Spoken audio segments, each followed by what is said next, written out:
Hi, I'm Dan from dpreview.com, and this is the Panasonic Lumix G85. It's the successor to the Panasonic G7 and shares its DSLR-style design with twin control dials and fully articulating touch display. It also uses the same sensor as the G7, but with no anti-aliasing filter. The G85 receives an updated electronic viewfinder with increased magnification over the G7. It also has a longer eye point, a good thing for glasses wearers like myself. The camera gains in-body 5-axis image stabilization and dual IS2. This should make it very easy to use handheld for stills or video. Speaking of video, it is 4K capable and has a microphone jack, but no headphone jack. The mic input is somewhat inconveniently located though. One major improvement is the addition of weather and dust sealing. The G85 also gets a dedicated memory card door. Panasonic went a long way to ensure shutter shock, an issue that plagued the G7 doesn't affect the G85. The shutter mechanism is now electromagnetic, and the front plate magnesium. The G85 features Panasonic's depth from defocus technology, which has proved reliable at depth and subject tracking. Lastly, the G85 features a new in-camera focus stacking mode. Like post-focus modes found in previous Panasonics, it's fairly easy to use and produces a JPEG. Overall, the G85 offers a compelling package and in many ways is everything we wanted in the G7 and more.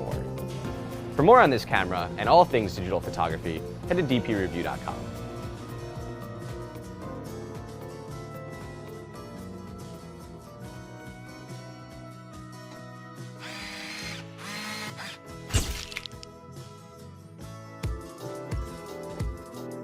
The 80D is Canon's newest enthusiast-level DSLR. As a follow-up to the 70D, the 80D is well-rounded and easy to use. It sports a new 24-megapixel APS-C CMOS sensor, which offers much better dynamic range and low-light performance than the 70D or 7D Mark II. The 80D has a new 45-point autofocus system with cross-type points. The center point is more sensitive to help focus in very low-light situations. The 80D is well designed with a durable, weather-resistant body that's very easy to hold.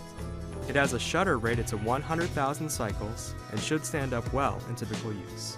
Other features we love about the 80D are the fully articulated touchscreen, built-in Wi-Fi, and continuous autofocus in live view and movie capture modes. The quality of its HD footage is good, and its user-friendly design makes it easy to capture decent-looking video. It also offers some of the best autofocus during video capture of any DSLR. The 80D is a great choice for enthusiasts seeking a still and video hybrid camera for documenting everyday life. For more information about the Canon 80D and all things photographic, head to dpreview.com.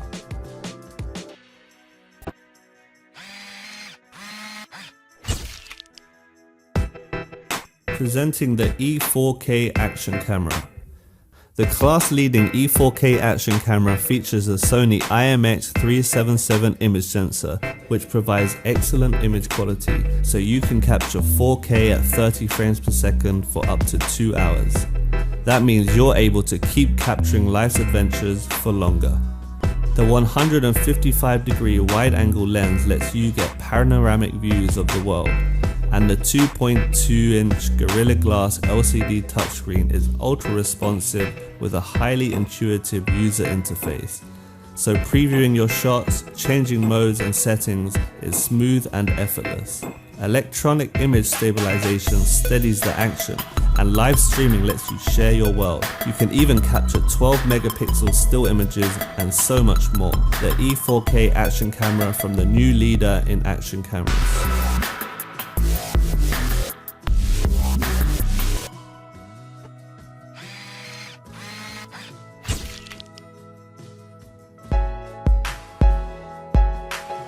Canon PowerShot G7X Mark II offers improvements over its predecessor, making it more comfortable for shooting while maintaining its compact size and capable performance. The G7X II is built around a 1-inch type CMOS sensor, giving it better image quality than a small sensor compact camera or a smartphone. The built-in lens is a fast f1.8 to 2.8 24 to 100 mm zoom, providing a lot of reach and decent low-light capabilities in a small package. The tilting touchscreen LCD makes it easy to set up and take your shots from any angle, making it ideal for selfies or street photography. The image quality, especially color rendition, is excellent on the G7X II. Its fast burst shooting enables you to capture the action. The grip is comfortable in the hand. and the control ring around the lens can be set to smooth or clicky, making it useful for both photo and video shooting. Our criticisms of the G7X II are a relatively disappointing battery life and slightly mushy fine details in JPEGs. Overall, the Canon G7X II is a well-designed enthusiast compact camera that can capture good quality photos and videos. This pocketable camera is a significant improvement over its predecessor and sits near the top of its class. For more information about the Canon G7X II and all things photographic, head to dpreview.com.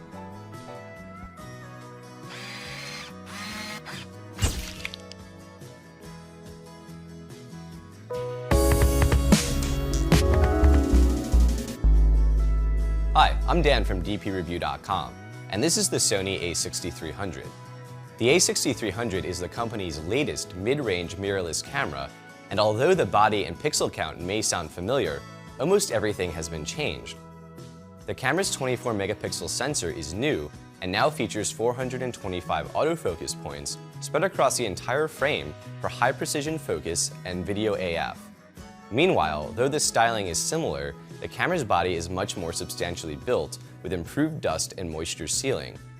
The A6300's viewfinder gets a resolution bump, and the camera can now provide live feed in between shots at up to 8 frames per second. This all adds up to a more immediate, optical viewfinder-like experience that makes it easier to follow fast action during bursts.